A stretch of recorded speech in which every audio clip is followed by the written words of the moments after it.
magíster en salud comunitaria, es docente en la Universidad de Palermo, es titular del curso de orientación vocacional ocupacional y tiene un curso a su cargo sobre orientación también, una materia sobre orientación de la Universidad 3 de Febrero.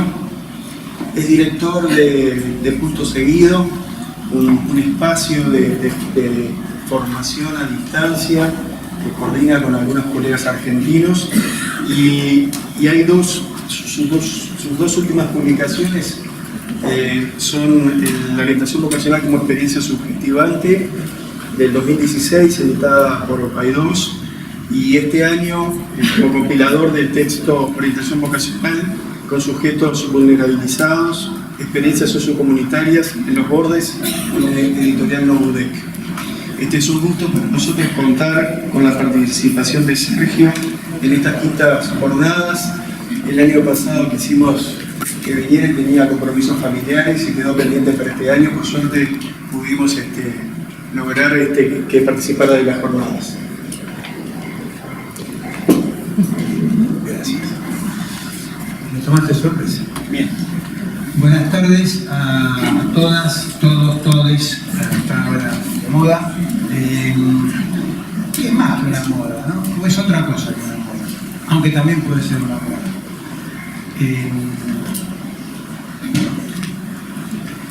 Es un placer y es un desafío siempre acercarme a compartir mis ideas, a intercambiar y a poder pensar juntos sobre estos temas que nos convocan bajo estos nombres que heredamos. Digo porque ninguno de los que estamos acá elegimos llamar a las cosas que hacemos con este nombre. Todos los que estamos acá llegamos a un lugar llamado orientación educativa y bueno, como dicen en el barrio, cométela, digamos, fumátela. Ese es el nombre que tiene lo que hacemos y podemos empezar a discutir si sostenemos o destituimos ciertos nombres porque no representan lo que hacemos. Y yo muchas veces estuve tentado en esa posibilidad de, digámoslo de otra manera, lo que hacemos. Pero bueno, llegué acá, por ejemplo, y escucho hablar de orientación educativa y escucho todas las ponencias que me precedieron, yo diría una más interesante que la otra, y lo digo no demagógicamente, bueno, queda bien, lo digo porque lo que escuché formaba parte de políticas de Estado, políticas públicas que en este país querido para mí se están haciendo tratando de dar respuestas, de permitir encauzar algunas problemáticas de algún modo. Y me sorprendió también porque, como decía el amigo Miguel, se sostenían en concepciones bastante distantes de las marcas de origen que nuestra práctica tiene. Porque digámoslo desde el comienzo, la orientación, nos guste más o nos guste menos,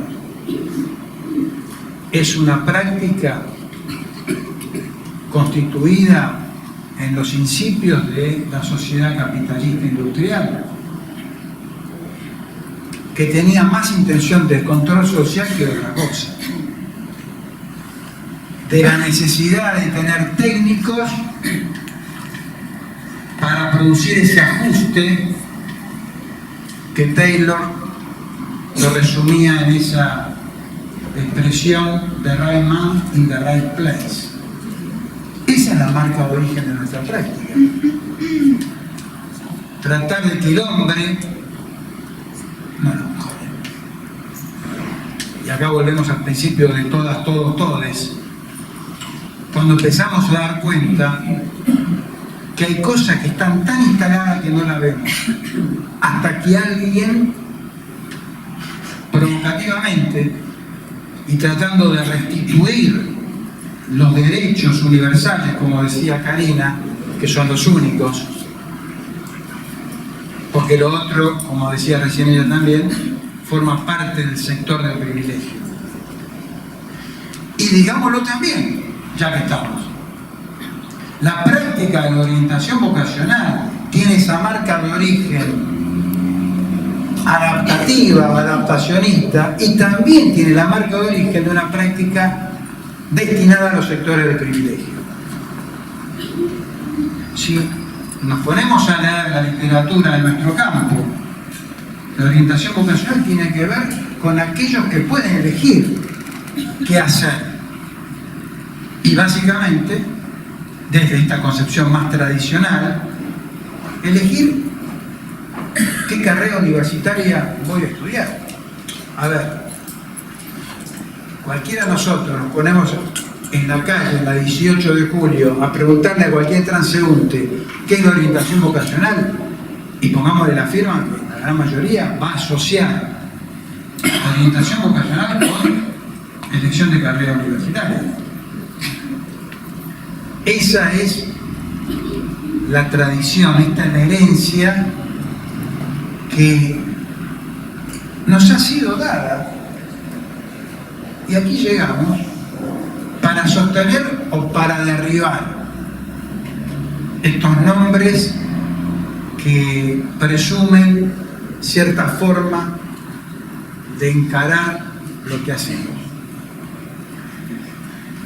Y en lo personal, que en nuestro campo siempre, en nuestro campo y en la actividad académica, en la investigación, lo personal y lo colectivo tiene bordes muy imprecisos, ¿no? Porque todo pensamiento es colectivo, en el sentido de que se construye de acuerdo a las posibilidades que los otros nos brindan también para pensar sobre lo que nos pasa o sobre lo que queremos hacer. Y en el campo de la orientación, esa marca de origen tiene en la expresión orientación ya una connotación que nos define y por ahí nos coagula hasta tanto podamos empezar a intentar hacer alguna operatoria que desarme lo que está armado. Orientar supone una acción de directiva, en el sentido de, siempre doy el mismo ejemplo, pero si yo les preguntara a cualquiera de ustedes que me ayuden, porque digamos que es una práctica de ayuda lo que hacemos, aunque también digo, nota al pie,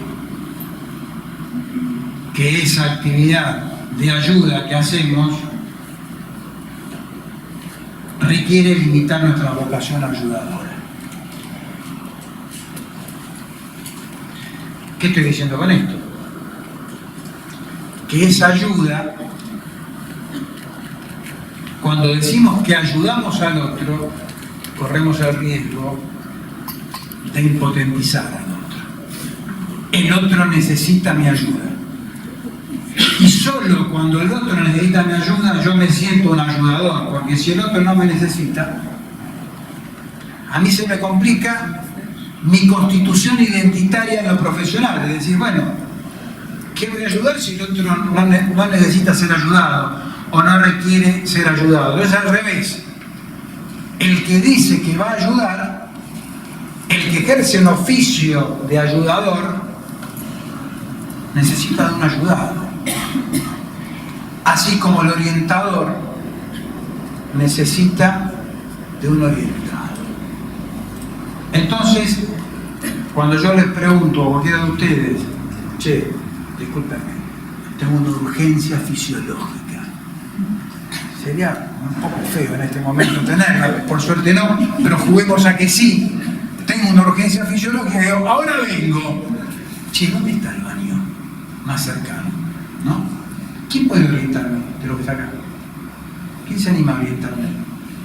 ¿Quién conoce acá? Dale, orientame. Hacia el fondo y a la izquierda. Bueno, gracias. Ya voy.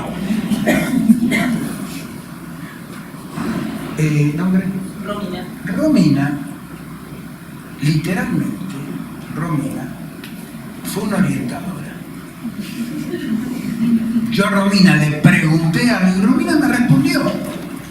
Si Romina se pusiera en el lugar de psicóloga y yo le digo, ¿dónde está el baño? Seguramente Romina me diría, ¿y vos qué pensás? ¿A vos qué te parece? ¿Qué te pasa con el tema del baño?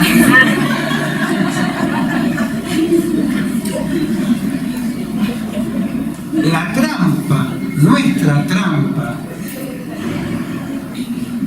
es que, tal como dice el título, que elegí provocativamente ponerle a esta charla, a este encuentro, es una orientación que no orienta, que es algo, lo digo por ahí también, no es que me inventé para ad hoc, vengo a Montevideo a decir que es una orientación que no orienta. Lo vengo diciendo hace rato.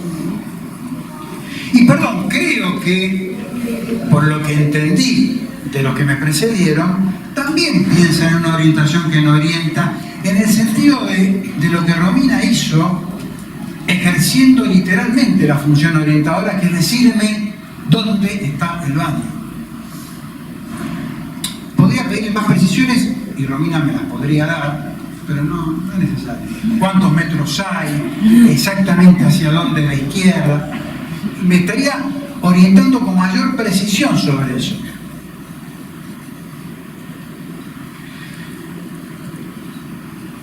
Nosotros, o yo los invito y las invito, les invito, qué problema que traen, a no ser más orientadores y a tratar de que el otro, de esa práctica que ejercemos, no sea el orientado. A ver, lo digo jocosamente, pero en todos los libros de orientación vocacional, casi, se habla de la orientación vocacional y el orientador y el orientado. Bueno, desde el psicoanálisis decimos que somos hablados, ¿no? Bueno, si nos ponemos a pensar por ahí en ese par, orientador y orientado, seguramente al menos trataríamos de pensar un poco si efectivamente se trata de un orientador y un orientado. ¿Y cómo lo llamamos entonces? Bueno, qué sé yo, pensé, como un Toto y Juanita, podría ser. Y es una convención, como en realidad es una convención todo el mundo humano. Uno puede decir, el mundo humano no es una construcción imaginaria, como decía Cornelius, ¿no? Ese libro exquisito, La institución imaginaria de la sociedad, ¿sí? O sea, el mundo humano es un mundo de lo que nosotros nos entendemos, pareciera, con el peligro que cuando nos entendemos y nos sobreentendemos a través de los consensos se constituyen verdades de ciertos lugares de poder también, que nos hacen poder ver algunas cosas y no poder ver otras. Hay un objeto en la pared. ¿Lo ven? ¡Qué suerte! Yo les cuento una cosa. Me estaba yendo de viaje y uno de mis hijos, tengo dos, me dice, che, hijo, te mando una foto con un objeto en la pared. A ver si te das cuenta de lo que hay. Me volví loco. O sea, para mí fue imposible encontrar ese objeto en la pared. No lo encontraba y me ponía mirándolo y trataba de sacarlo. Imposible, la verdad. desde ese día me vengo bastante con otros, por ahí con algunos de ustedes podría hacerlo, pero parece que con otros no, porque ya lo ven. Che, ya lo ven entre nosotros, ya lo ven porque lo habían visto antes o porque lo están viendo ahora. ¿Ya lo sabían de antes? Ah, me quedo más tranquilo. Si no, voy a pedir una doble sesión a la semana. Bueno, hay un objeto en la pared y ese objeto es el que probablemente alguno me voy a sentir acompañado, alguna o alguno no lo está viendo ese objeto cuál es. Pero lo que dice el texto, que ahí no está, pero el texto dice, hay un objeto en la pared que por ahí no lo ves, pero cuando lo veáis, está escrito en un castellano hispano, cuando lo veáis, no podrás dejar de verlo. Y eso es a veces lo que pasa con los fenómenos de elucidación crítica, como también dice Cornelius, o como dice Jacques Derrida, de construcción, cuando logramos desarmar lo que está armado y entender la lógica que llevó a construirlo, esta construcción genealógica que también nos habla Michel Foucault, digamos, cómo las realidades sociales son construidas de acuerdo a lógicas de poder, que instituyen ciertas prácticas también como la nuestra.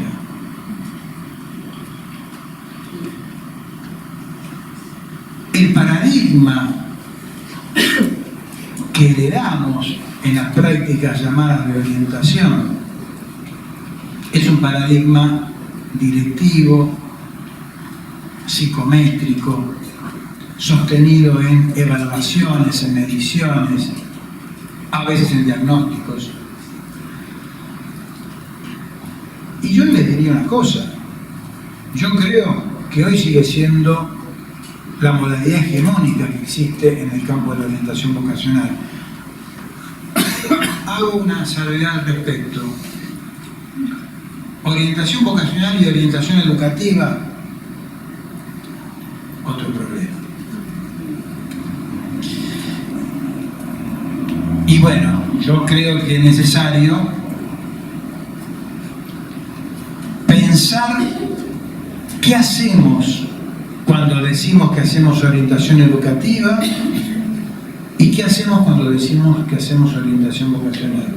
Además de si seguimos bancando los nombres, que por ahora mi solución de compromiso fue seguir sosteniéndola. Este libro que comentaba Miguel, Orientación vocacional como experiencia subjetivante, lo que está diciendo son las dos cosas. Banco el nombre y al lado digo, ojo, la orientación vocacional es una experiencia subjetivante o debería serlo, que vamos a tratar de explicar de qué se trata. Pero podemos adelantar que acá también hay lo que en Argentina se instaló como una palabra que divide aguas, que se llama la grieta, que no es más que una línea divisoria entre lo que están de un lado y lo que están del otro. Algunos inventan grietas ficticias, pero yo creo que hay grietas que son contundentes. Como decía Sócrates, entre ese tipo y yo hay algo personal.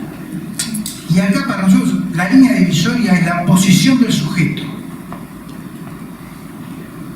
con el que vamos a trabajar. Un sujeto en posición de objeto o un sujeto en posición de sujeto.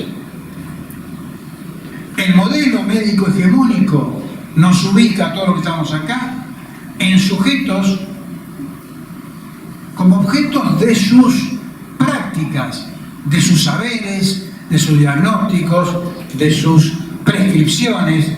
Nadie se horroriza cuando vamos al médico y nos dice, bueno, nos oculta, nos manda a hacer estudios, ¿no? Vamos a hacer disciplinadamente los estudios, los análisis, después se los llevamos y nos dice, a usted le pasa esto, le pasa lo otro, debería hacer esto, debería hacer aquello.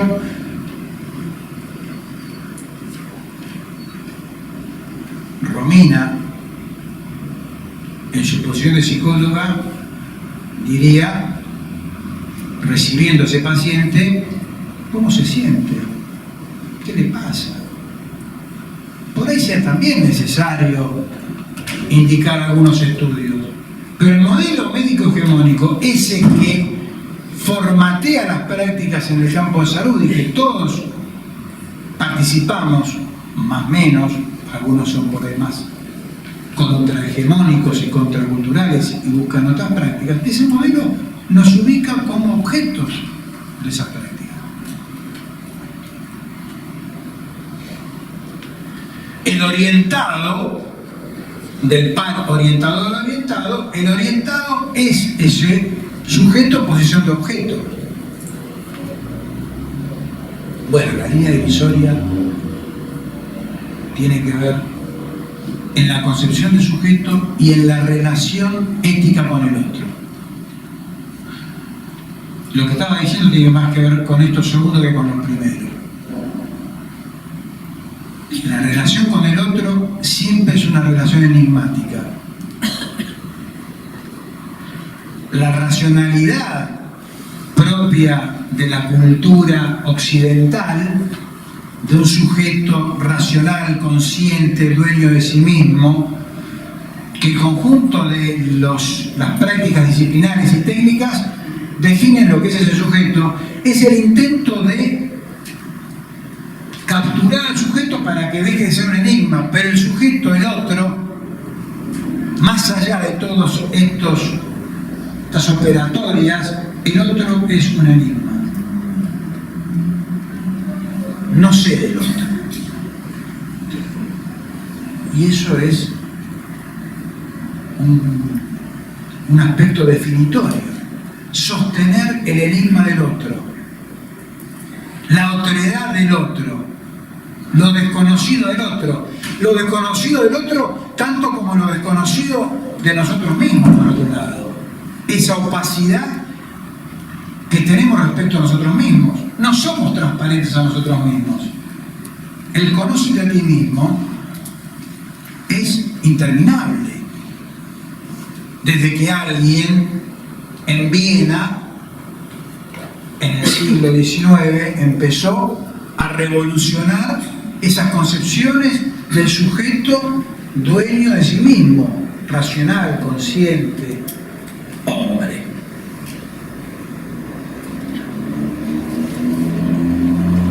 Y si algo subvierte el psicoanálisis a la cultura, es informarnos de que el sujeto no es dueño de sí mismo, que está movido por un conjunto de aspectos que va más allá de su racionalidad y su conciencia. Y el invento del inconsciente, este nombre que se le pone a eso que nos mueve, es lo que se pone en juego también en la relación con el otro. Si hay algo que define esa línea divisoria, tiene que ver con la concepción del sujeto que el psicoanálisis nos invita a pensar que es un sujeto de la falta, que es un sujeto dividido. Y esto es central para las temáticas vocacionales, que no sé lo que son todavía, pero que algo son. Porque, digámoslo también, la orientación vocacional no es orientación y tampoco vocacional.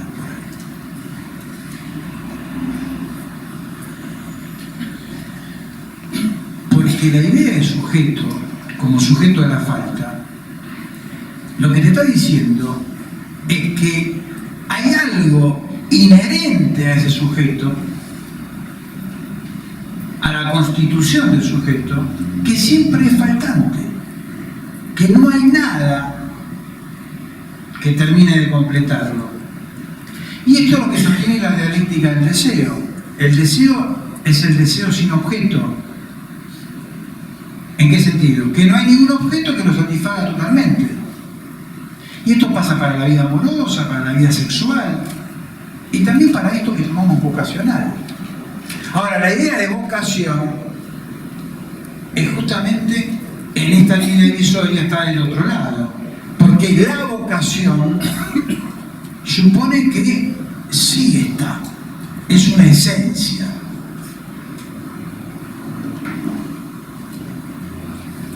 Y de la mano del psicoanálisis lo que podemos empezar a pensar es que la vocación no es un ser siendo inacabado y contingente, que es una búsqueda incesante que nunca termina y que entonces será difícil pensar en términos de la vocación. Y esto desde una cuestión conceptual, pero si lo articulamos con contextos de época, bueno, le pasamos el trapo. ¿Por qué? Porque si conceptualmente no podemos sostener la lógica de lo uno, lo idéntico, lo uno como lo idéntico a uno a sí mismo, porque eso implicaría el no cambio y el no deseo, porque algo se termina. Si se cerró, si no tengo, es que se acabó.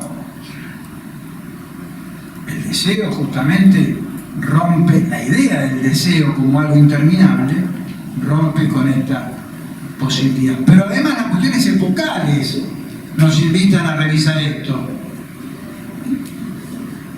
¿Quién podría tener vocación en las nuevas tecnologías? Vocaciones en, como lo escuché ahora, inventaron una carrera, negocios digitales, ¿no? ¿Quién podría tener vocación? Yo tengo vocación de negocios digitales. Sí, existe eso. Entre otras cosas, porque eso aparece en un momento de la cultura. O sea que las vocaciones, si algo son, no son por fuera de las condiciones sociohistóricas en las que vivimos. Y entonces, otro aspecto de esa línea divisoria es si pensamos al sujeto como un sujeto ahistórico o pensamos al sujeto en trama social. El sujeto se construye en la trama social de su época.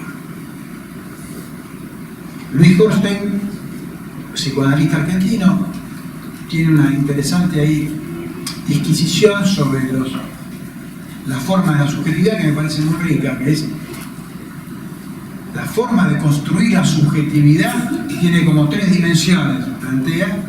Una es la de la especie. Todos somos seres humanos, formamos parte de esa especie, desde lo biológico, distinguible de otras especies.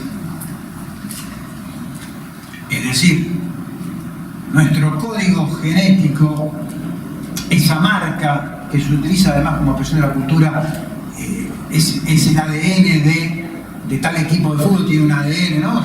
Se empieza a utilizar en la cultura el ADN como una marca distintiva, identitaria, en este caso de nuestra especie como especie humana. Pero la subjetividad no se agota en lo universal de la condición humana, sino en lo particular de las condiciones epocales. No es lo mismo vivir la existencia humana hoy que vivirla en el siglo pasado, para no irnos a la Edad Media. Y hay cosas que son claramente definitorias en estas características particulares de cómo la época nos constituye como sujetos y vivimos nuestra vida conforme a las posibilidades y a las restricciones que nuestra época nos permite. Y esto está directamente ligado a lo vocacional. Porque la manera que tenemos de organizar nuestras trayectorias, de las que se hablaba hoy hace un ratito, esas trayectorias se construyen también de acuerdo a las posibilidades epocales y a las condiciones de organización de la sociedad capitalista tal cual como la vivimos.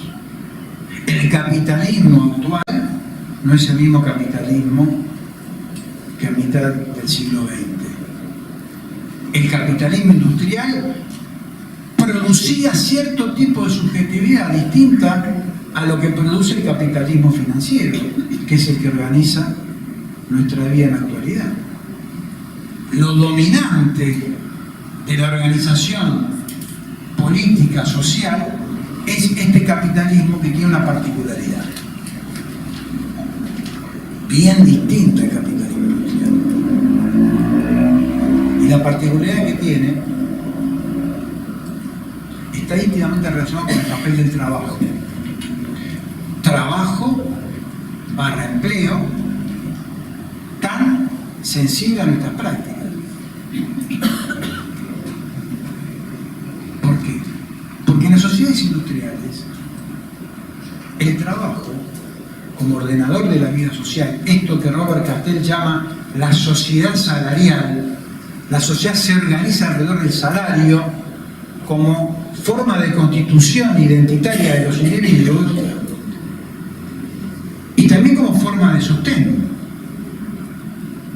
Ahora, el trabajo era central en la vida del capitalismo industrial. Si no había trabajo, no había riqueza.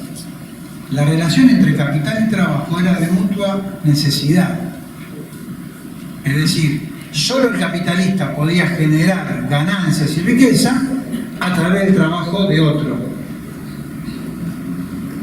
Entonces, lo que se conoce como la forma del capitalismo en sociedad de pleno empleo, en plena Guerra Fría, rivalizando con otros sistemas sociales como el socialista, con sus particularidades, logra el pleno empleo en el sentido de que era necesario el trabajo para poder generar riqueza. Bueno, se rompe esa sociedad salarial cuando se puede generar riqueza sin trabajo. Y eso pasa a ser un drama para las sociedades humanas. El trabajo pasa a ser prescindible. Entonces, falta trabajo o sobra gente. Y esto para nosotros, que nos dedicamos a estos temas, es central. La problemática de la exclusión social, por eso hablamos tanto de inclusión, porque la exclusión, es decir, gente que queda afuera del sistema social, se produce por este formato particular del capitalismo. No es un hecho natural, es una construcción. Es una construcción de ciertos grupos de poder que organizan las sociedades de esta manera. Esas sociedades producen un tipo de subjetividad que es la subjetividad dominante también. Y la subjetividad dominante de las sociedades capitalistas, financieras o neoliberales es el emprendedor. La figura del emprendedor es el emblema de las sociedades neoliberales. Y la lógica del esfuerzo, la lógica meritocrática, tú puedes. Con motivación, con ganas, todo se puede en la vida. Estando hace un tiempo dando un curso en Mendoza, una asistente a esa experiencia de formación que venía de sectores populares, muy marginados, y con mucho esfuerzo había logrado terminar la escuela secundaria, empezar la universidad, terminar todo. Y cuando yo decía esta frase, que en las sociedades capitalistas el que nace pobre muere pobre, y hablaba de este tema del esfuerzo, se enojó. Y en parte tenía razón, porque yo la estaba incluyendo en una categoría donde ella decía, yo no estoy ahí. El tema no es personal, no es una cuestión personal. Seguramente habrá palabras que le gustan mucho, resilientes. A mí no me gusta nada, pero bueno. O sea, hay algo, porque me parece que es sintónica a ciertas formas de pensar la vida, ¿no? Pero bueno, por supuesto que sin esfuerzo no es posible lograr los objetivos que uno se propone. Pero el tema no es si el eje del debate es el esfuerzo, sino si el eje del debate son las condiciones materiales de existencia y los puntos de partida de cada sujeto. Y responsabilidad de quién es construir sociedades más equitativas. Robert Castel dice, y yo lo comparto en ese punto con él, que dice que no creo que haya otro agente social que no sea el Estado con capacidad política para revertir esas trayectorias inevitables de que el que nace pobre muere pobre. Solo un Estado presente, hoy por lo menos, no sé, pero habrá en algún momento otra agencia social que pueda tener ese poder de revertir esos caminos que sean inevitables, del que nace en condiciones desfavorables, muera en las mismas condiciones. Entonces, el tema del trabajo y de la caída de la sociedad salarial es algo que es muy sensible a nuestras prácticas. ¿Por qué? Porque nuestras prácticas empiezan a organizarse bajo la tensión entre inclusión e exclusión y el miedo a quedar afuera. Para algunos ese miedo es el miedo porque estoy afuera y probablemente siga estando afuera.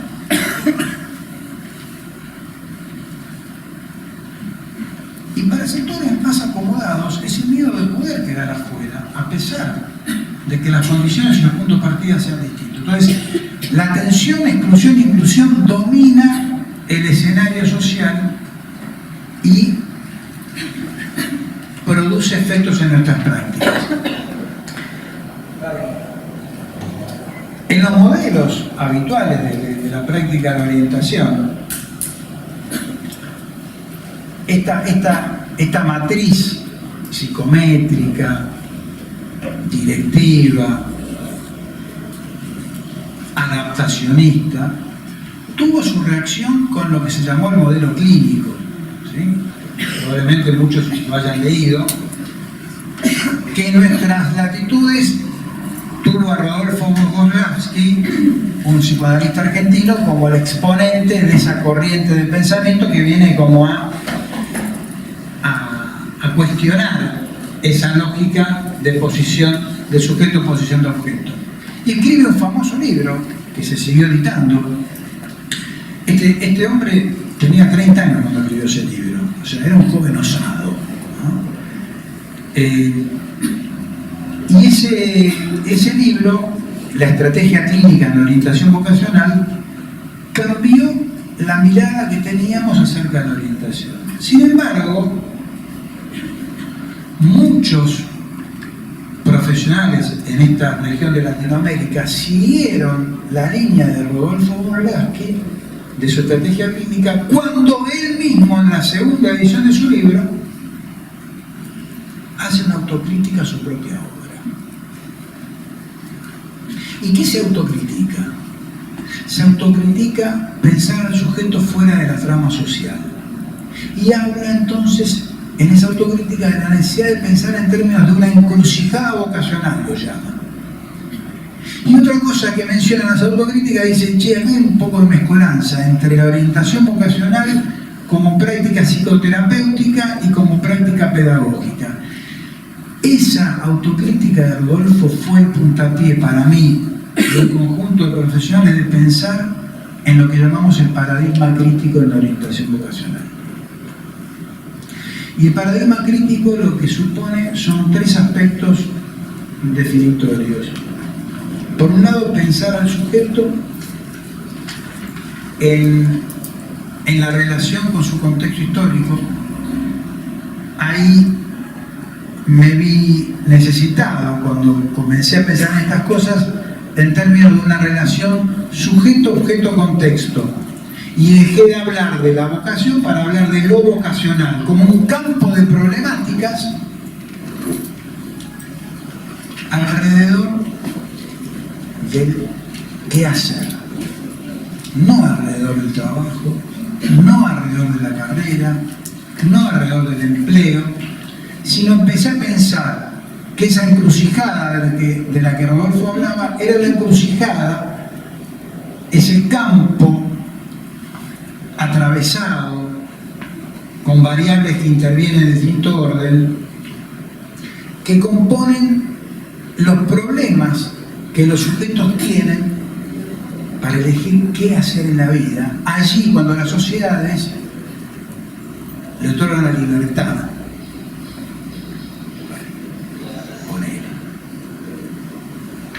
de elegir qué hacer en la vida. De lo que Ulrich Beck habla de la gestión de la propia vida, que si algo caracteriza a nuestra época es que tenemos que gestionarnos nuestras vidas. Y obviamente que esa gestión, no sé si la gestión o administración, me dirán después en la discusión disciplinaria de otro campo,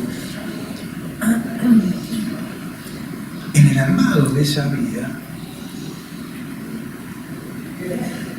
si cada uno tiene que hacerse su propia vida, uno puede decir, che, qué bueno, no estamos obligados a hacer la vida que alguien nos impone.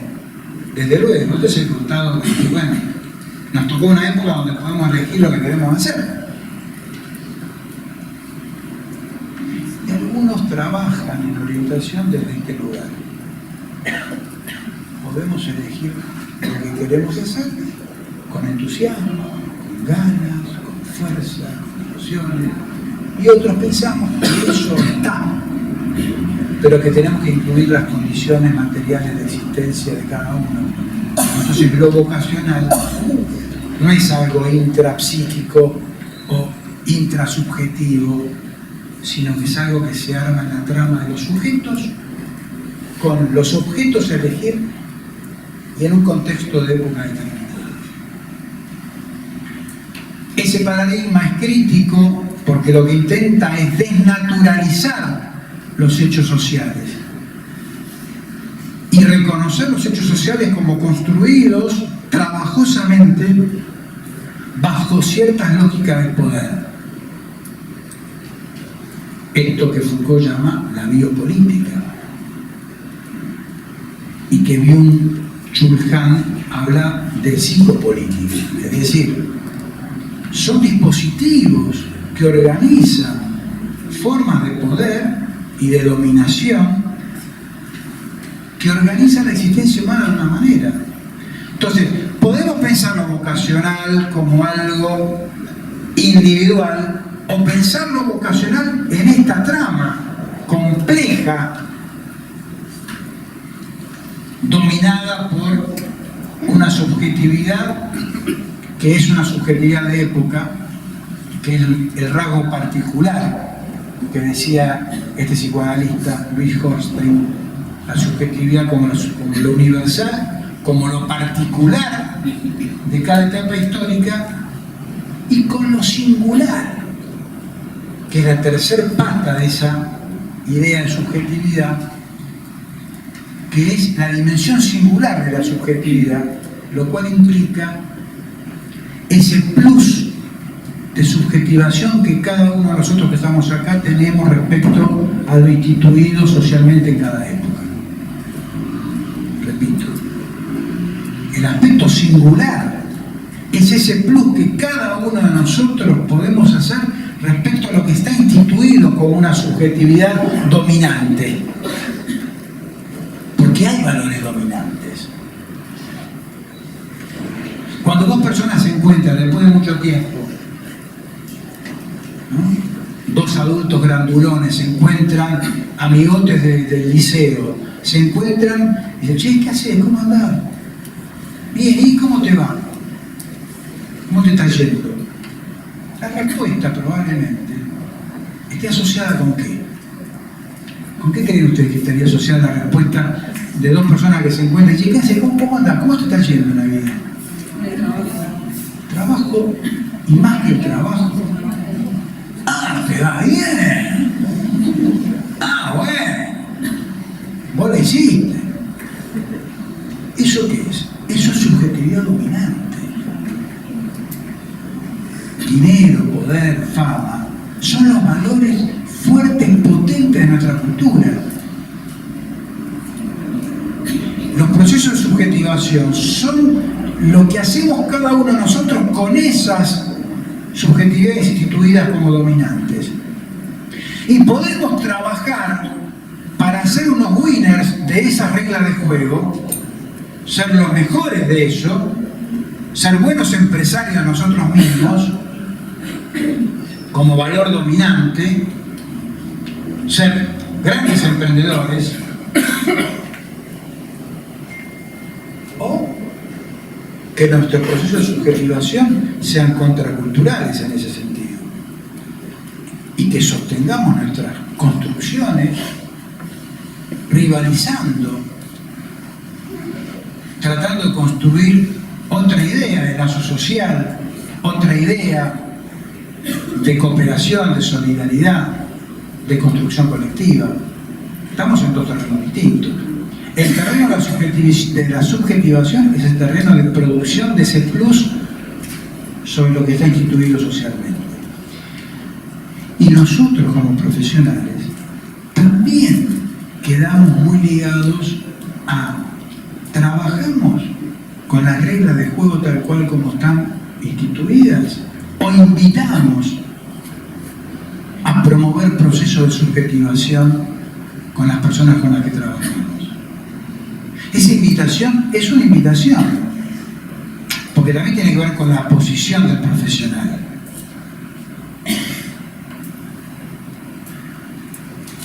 Y digo la posición del profesional porque, entre otras cosas, en estas transacciones necesarias en esta práctica, me vi en la necesidad de nominar a esta persona que trabaja en este campo como el profesional de esto. El profesional que hace esto. ¿Qué hace? Hace orientación vocacional. Entonces llamo profesional de la orientación vocacional y dejo de llamar orientador. Me permití algo, me corrí un poquitito de esa marca que me coagula en ese lugar y que no quiero estar. Y un profesional de la orientación vocacional lo que hace es invitar a partir de sus propuestas a ese trabajo de ese sujeto a reconocerse, a registrarse, a descubrirse. Y en ese sentido cambia la lógica de poder entre ambos en el sentido de esta diferencia entre el modelo médico hegemónico trasladado a la psicología también y a la educación también, el otro como objeto de mediciones, de evaluaciones, como objeto de pruebas PISA. Esa idea entonces de pensar más allá de lo instituido y de promover una posición del profesional que invite a ese trabajo de hurgar en su propia historia, en su propio recorrido para pensarse. Entonces ahí el que sabe ya no es el profesional que atiende en el Ministerio de Trabajo, en un centro comunitario, en un consultorio. El que sabe es el otro.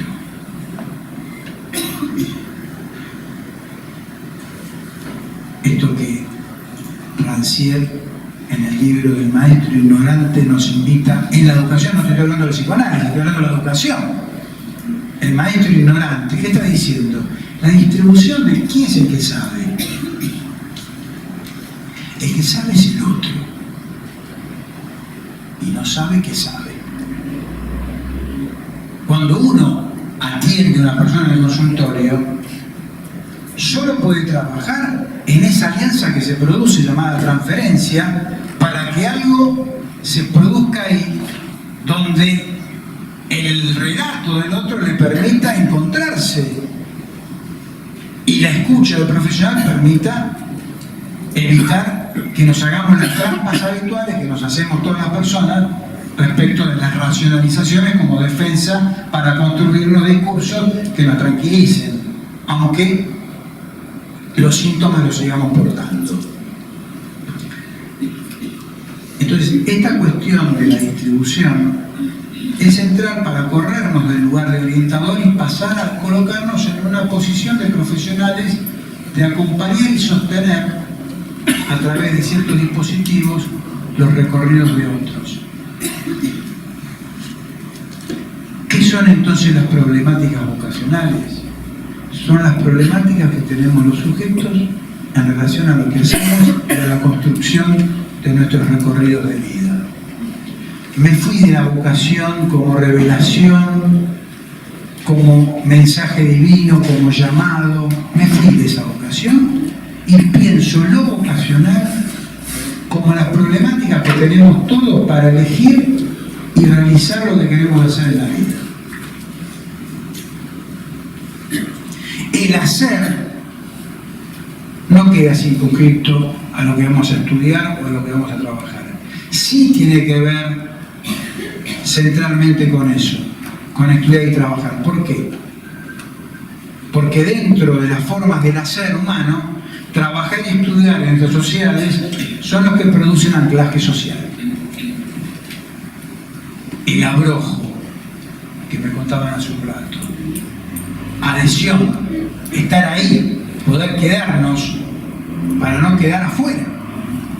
Estudiar y trabajar. Pero ojo, los profesionales de orientación podemos trabajar solamente para que alguien encuentre un trabajo, encuentre un estudio, o para que se pueda preguntar acerca de lo que quiere la vida. Poder preguntarse y poder reconocerse en la particularidad que tiene en estas condiciones materiales de las que hablábamos antes. Preguntar qué querés hacer en la vida se le preguntaba a algunos, a otros no.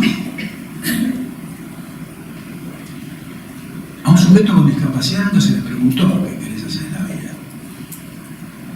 Y pensar nuestras prácticas como prácticas que amplíen derechos supone reconocer en todo sujeto, y en todos es en cualquiera,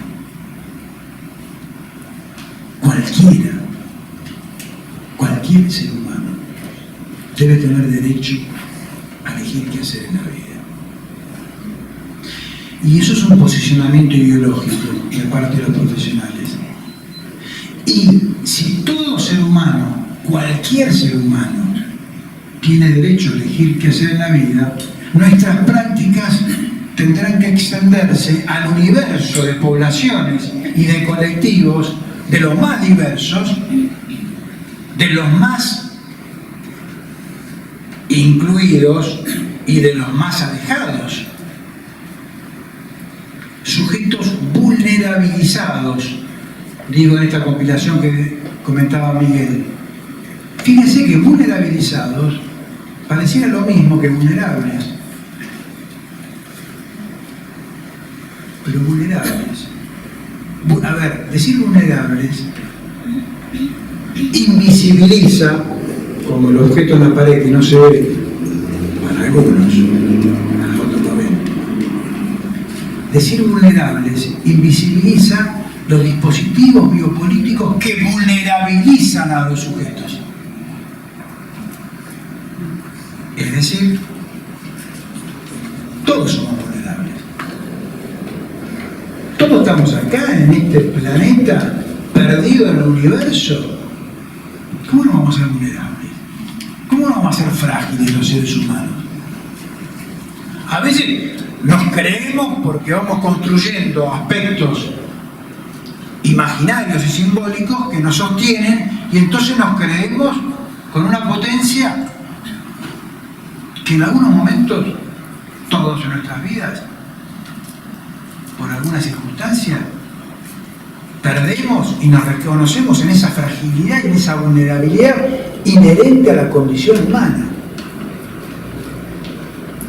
El problema de la vulnerabilidad, como algo inherente a la condición humana, es que invisibiliza la vulnerabilización de las condiciones históricas y la lógica de poder que fragilizan a los sujetos. No es menor, al menos para mí, este deslizamiento entre vulnerabilidad y vulnerabilización. orientación vocacional, si las problemáticas vocacionales son estas problemáticas de los sujetos para elegir qué hacer y cómo construir trayectorias, palabra que se fue instituyendo en nuestro lenguaje, y me parece que es una palabra que invita a darle la fluidez a los recorridos de vida. Fíjense que hablar de trayectorias o de itinerario, otra expresión que utilizo, es bastante distinta a la idea de identidad vocacional que hemos estudiado los que han estudiado orientación vocacional. Identidad vocacional es algo que coagula y que cierra. Alguien tiene que tener identidad vocacional, identidad laboral, identidad ocupacional, y te perdés un conjunto de aspectos que hacen a esa trayectoria y a ese recorrido que quedan por fuera de esa identidad. Es una identidad abierta, por lo tanto la palabra identidad ahí nos está complicando más que lo que nos ayuda. En cambio, la palabra trayectoria, o la palabra itinerario, me parece que invita a pensar esos recorridos como recorridos particulares. Recorridos que, por otro lado, están marcados también por la época. Las trayectorias lineales, progresivas, ordenadas, eran propias de una sociedad que se organizaba de esa manera. Si alguien puede decir, como pueden escuchar a algún estudiante del liceo del último año, ¿y qué vas a hacer? Y estoy preocupado porque tengo que elegir algo para toda la vida. Sí, para toda la vida. Eso viene también heredado. Seguramente ese chico, esa chica no va a hacer algo toda la vida. Va a cambiar. Pero no va a cambiar porque su modalidad subjetiva es de alguien cambiante, de alguien movedizo, inquieto. No. O no solo. Va a cambiar porque las condiciones de la época hacen que los cambios sean vertiginosos y que la lógica de construcción de las vidas, de este viaje que hablaba Javier al principio, de estos itinerarios, de estos recorridos, han cambiado. Y entonces, aquel que entró en el Banco Nacional de Uruguay como cadete, terminó como gerente y tuvo 40 años trabajando en el banco, esa idea de alguien que efectivamente Juan Pérez lo hizo, Juan Pérez hoy no va a poder hacer eso. Pero no porque Juan Pérez tiene problemas psicológicos, aunque lo tuviera, sino porque las condiciones de época hacen que las trayectorias sean trayectorias discontinuas, no sean lineales, sean concordes, y yo digo, sean transicionales. Trayectorias transicionales, donde trayecto y transición, recorrido, corte, recorrido, se empieza a mezclar el afuera y el adentro, se entra, se sale, con una dinámica muchísimo mayor de lo que ocurría en otras épocas. Entonces, esto pasa, digamos, a nivel del recorrido, como pasa también a nivel de la cultura en la que vivimos. Cuando uno compraba un objeto en sociedades sólidas de ese capitalismo industrial, ese objeto duraba, ¿se acuerdan de Magitlic? 104 años. Ahí se acuerdan, ¿se acuerdan de Magitlic? Vos, Miguel, te tenés que acordar. No, mi tío me contó. Sí, claro. La heladera Siam llegó acá. Sí, hasta normal. Nombre objetos, en el caso de Magitlic era la publicidad, era que te duraba 104 años de agro. Hoy nadie haría una publicidad de que te dure toda la vida, porque no esperas que nada te dure para toda la vida, ni tu mujer, ni tu trabajo, ni... Algunos somos más conservadores.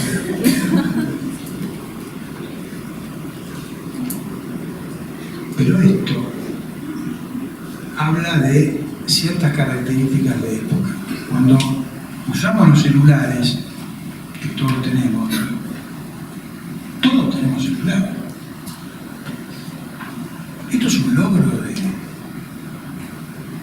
del mercado, que es el principal agente de subjetivación en la actualidad, gente. Para mí, el principal agente de subjetivación es el mercado. El mercado diríamos en el barrio, nos hace la cabeza. Nos arma nuestra cabeza. Vivimos en función de los ritmos que el mercado impone. ¿Cada cuánto cambian los celulares?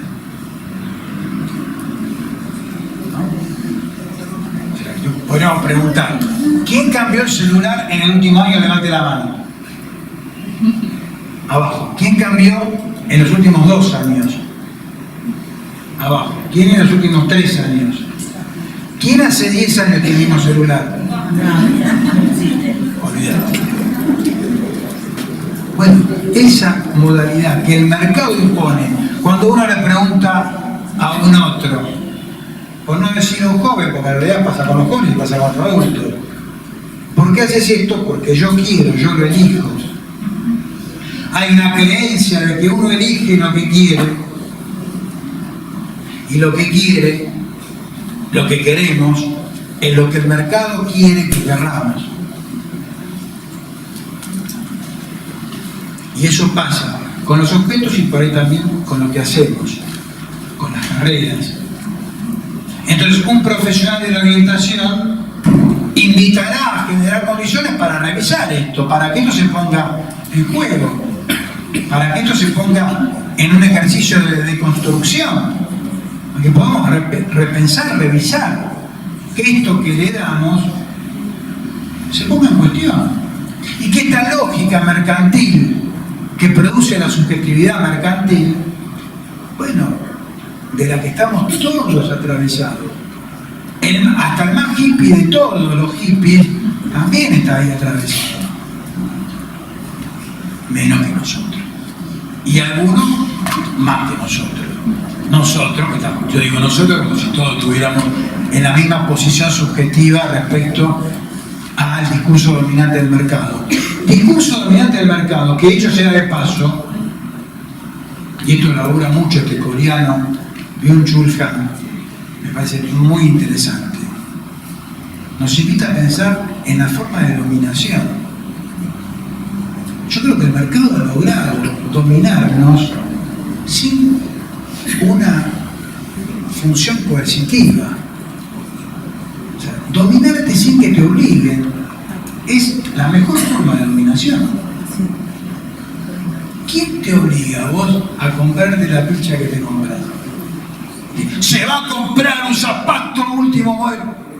Sí, pesedero, que te obligue. Se me cambia el celular y se me compra un smartphone, iPhone 8.15.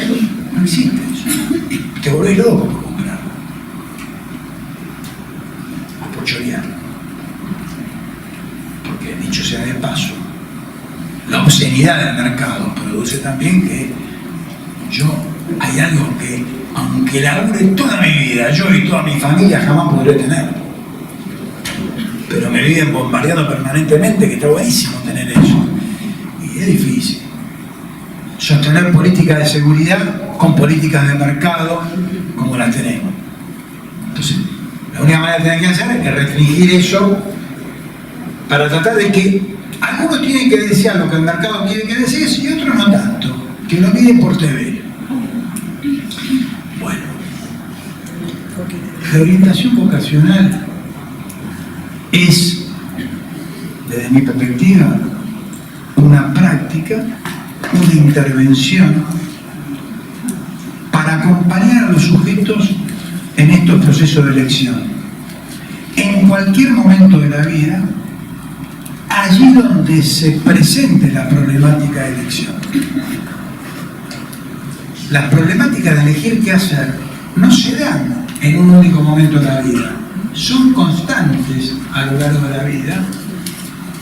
Sí, lo que podemos convenir es que para ciertos sectores sociales, los que están incluidos en la vida social, es decir, los que recorren las instituciones sociales a lo largo de su vida, el formato de los sistemas escolares hace que haya cortes y en esos cortes tengamos que elegir. Terminé jardín, tengo que elegir a qué primaria voy. Tengo, mis viejos eligen, obvio.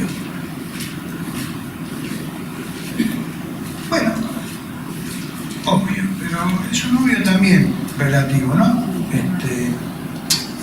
No por ese poder que se le otorga a los niños y niñas desmedido, sino también por escuchar algo, ¿no? A veces de los niños, cuando configuran ciertos lazos y los padres se imponen sin escuchar nada, ¿no? Pero digo, jardín, primaria, secundaria, dentro de la secundaria el liceo puede tener orientaciones en el ciclo superior, luego lo que viene después de terminar la escuela, luego el trabajo, me quedé sin trabajo, luego me jubilo, luego,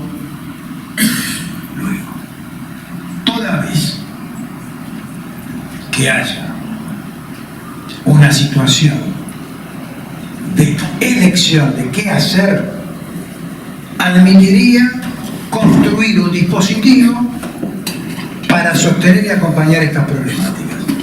Digo la ley.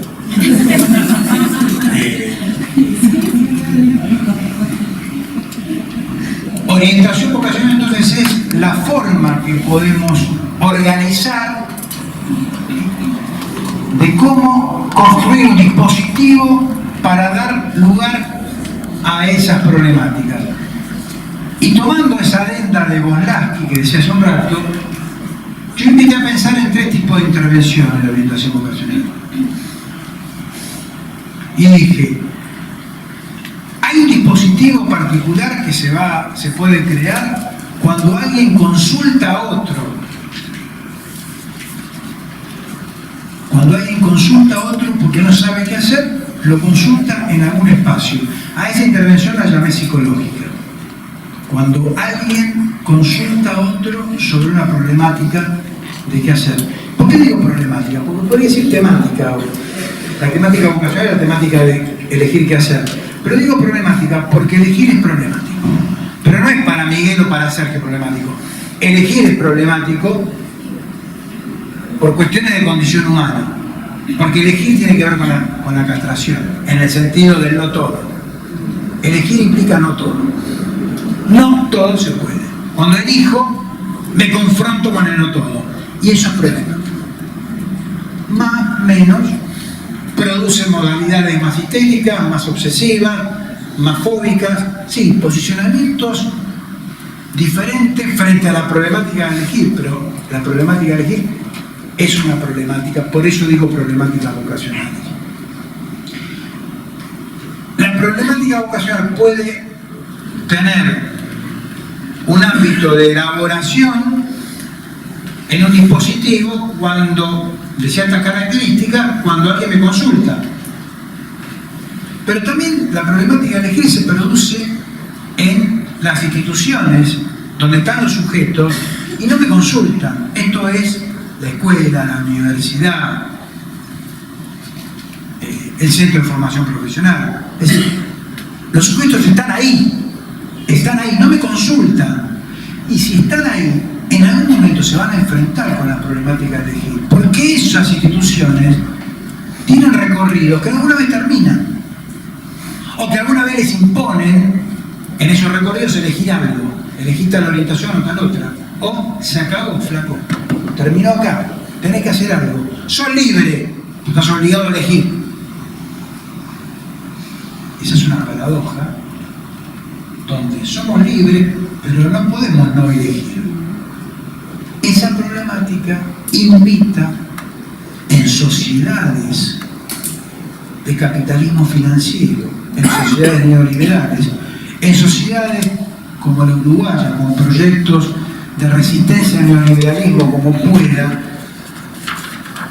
armar dispositivos para tratar de dar lugar a esa pregunta, que es la pregunta construida por el discurso social. ¿Qué vas a hacer? Y el lugar que el dispositivo puede dar para responder esa pregunta. No es lo mismo un dispositivo cuando alguien me consulta sobre lo que va a hacer, de que cuando alguien está ahí, en la escuela, en la universidad. Y lo que estoy planteando es que se instituyan espacios con el nombre que le queramos poner. Tratemos que no sea orientación vocacional. Espacios para poder tramitar esa problemática de alguna manera. Pero ¿qué pasa? Hay sujetos que me consultan, hay sujetos que están ahí, pero hay sujetos que ni me consultan ni están ahí. Y tiene que ver con los sociocomunitarios, los bordes. Los sujetos que ni me consultan ni están ahí, están afuera, se quedaron afuera, porque terminaron y no ingresaron a ningún circuito o porque no terminaron. Entonces, construir un dispositivo de sostén y acompañamiento para tramitar estas problemáticas en sujetos que no me consulten y están ahí va a ser distinto al dispositivo que voy a armar en otras circunstancias. Todos estos dispositivos van a tener aspectos diferenciales por esta cualidad que estaba diciendo y aspectos similares. Lo similar para mí tiene que ver con promover experiencias subjetivantes en cada uno de esos dispositivos. Y una experiencia subjetivante es una experiencia que le restituye al sujeto su lugar de sujeto. Y enfrentarse con sus propias problemáticas. Ay, qué lindo lo que decís, el sujeto, pero no puede, no tiene. Bueno, un dispositivo es alojar esa problemática. No somos nosotros los que vamos a resolver, como un analista no le resuelve el síntoma neurótico a un analizante. Lo que hace es generar un espacio donde se pueda tramitar eso. Y en tal caso que se reconozca algunas de las posibilidades y también algunas de las limitaciones que todos tenemos. No solo ciertos sujetos tienen limitaciones. Todos tenemos potencialidades y limitaciones. El tema es cómo cada uno registra eso y qué hace cada uno con eso. Historias de personas con discapacidad que lograron, sí, personas sin manos que tocan la guitarra. Esos ejemplos que lo vemos en esos videos que vemos en YouTube. Es decir, no, bueno, podrías tocar la guitarra, pero si no tenés manos, ¿cómo tocar la guitarra? ¿Quiénes somos nosotros para establecer los límites del otro? Ahora, en tal caso, cada uno va a decir, sí, yo tengo esta limitación, no tengo brazos, no tengo manos. Bueno, ¿qué haces con esa limitación? Y pongo un ejemplo extremo de tantas limitaciones que tenemos todos, de todo tipo. ¿Sí? Entonces, orientación vocacional es el nombre que invita a pensar experiencias subjetivantes para tramitar las problemáticas de elegir. Y yo nombré esquemáticamente lo que llamé la clínica de las 4 E para pensar el dispositivo en una intervención psicológica de orientación, o sea, cuando me consultan. Y la clínica de las 4 E tiene que ver con 4 E, justamente. Yo digo esto, pero en realidad es casi una gracia, ¿no? Porque a veces cuando me dicen, no, porque las 4 E, 4 E, 5, 3. Las cosas que estamos conversando no es para repetirlas, es para pensarlas, ¿no? Este tema de los paradigmas en orientación, el paradigma psicométrico, el paradigma clínico, el paradigma crítico, no es para repetirlo, es para pensar. Para pensar esa diferencia que existe. Las 4 E son la E de escucha, no hay dispositivo de orientación sin escucha. Y la escucha implica alojar al otro. Esa actitud de hospitalidad frente al otro, es decir, cuando uno dice, no, con una consulta de orientación hay que hablar de estos temas, como hay que fijar la agenda, acá venimos para hablar de estos temas. No, para mí no. No. Por supuesto que el que consulta porque quiere definir qué va a hacer. Ahora, ¿hay que hablar algo en particular para definir qué hacer? ¿Para poder construir la decisión de qué hacer? Yo creo que no. En todo caso, abro la posibilidad, genero un espacio de escucha para que el otro traiga lo que traiga. Y entonces a veces escucho, no, pero yo, mi formación, no sé, porque, bueno, pensemos en la formación. Pensemos en la formación hasta independientemente de la formación de grado. Pensemos en qué formación deberíamos tener para ser constructores de estos dispositivos en la variedad de colectivos y de poblaciones que se enfrentan con la problemática de elegir. Pero la escucha es enfrentarnos a eso, a esa otredad, y a sostenernos y a bancarnos en ese lugar, lo que venga, y a tratar de devolver algo de lo que el psicoanálisis nos enseña respecto a esto de la distribución del saber, digamos, ¿no? Esto de los lapsos, de las repeticiones, de las insistencias, de esas formaciones del inconsciente, diría Freud, que hacen que aparezca algo de lo no reconocido por nosotros desde el punto de vista consciente. Eso también se escucha. La segunda es espera. La espera para nosotros en nuestra práctica es central, porque la espera, la espera nos desespera. Esto que decían las compañeras del INEFOP o del Ministerio de Trabajo, cuando decías, vienen con la pregunta de, no quiero laburo, no me hagas pensar. O sea, la espera, ¿cómo se construye la espera? La espera del que está ahí, tomado por esta problemática, pero también la espera del profesional. Son esperas distintas. Pero no hay construcción de una decisión sin espera, sin la posibilidad de tolerar ese tiempo que va a ser relativo seguramente de acuerdo al tipo de intervención, que nos permita armar algo ahí y no estar en la inmediatez de la respuesta ya, que es lo que produce esta sociedad mercantil de la que hablábamos. Las urgencias no son solamente las de Juan Pedro Pablo, también, pero hay una sociedad que te formatea a no esperar, a resolverlo ya. Entonces, nuestros dispositivos son contraculturales en ese sentido. Promovemos un espacio de suspensión del tiempo. Esperá. Sí, vamos a llegar, pero esperá, desde la urgencia es difícil pensar.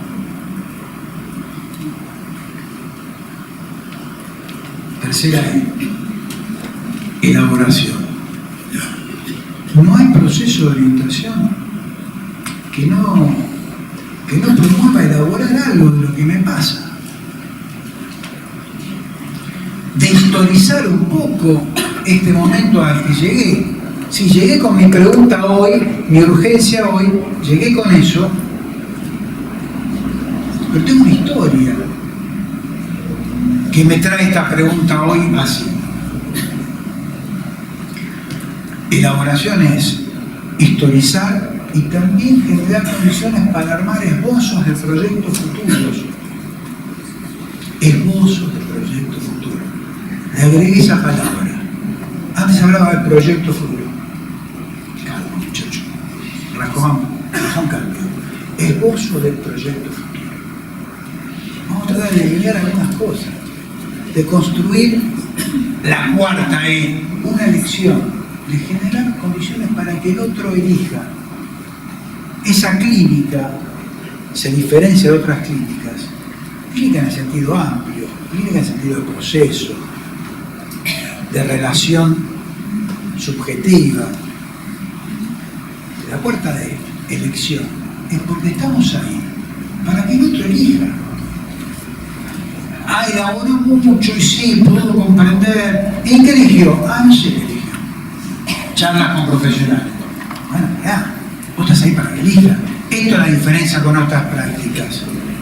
No sos neutral respecto de si elige o no elige.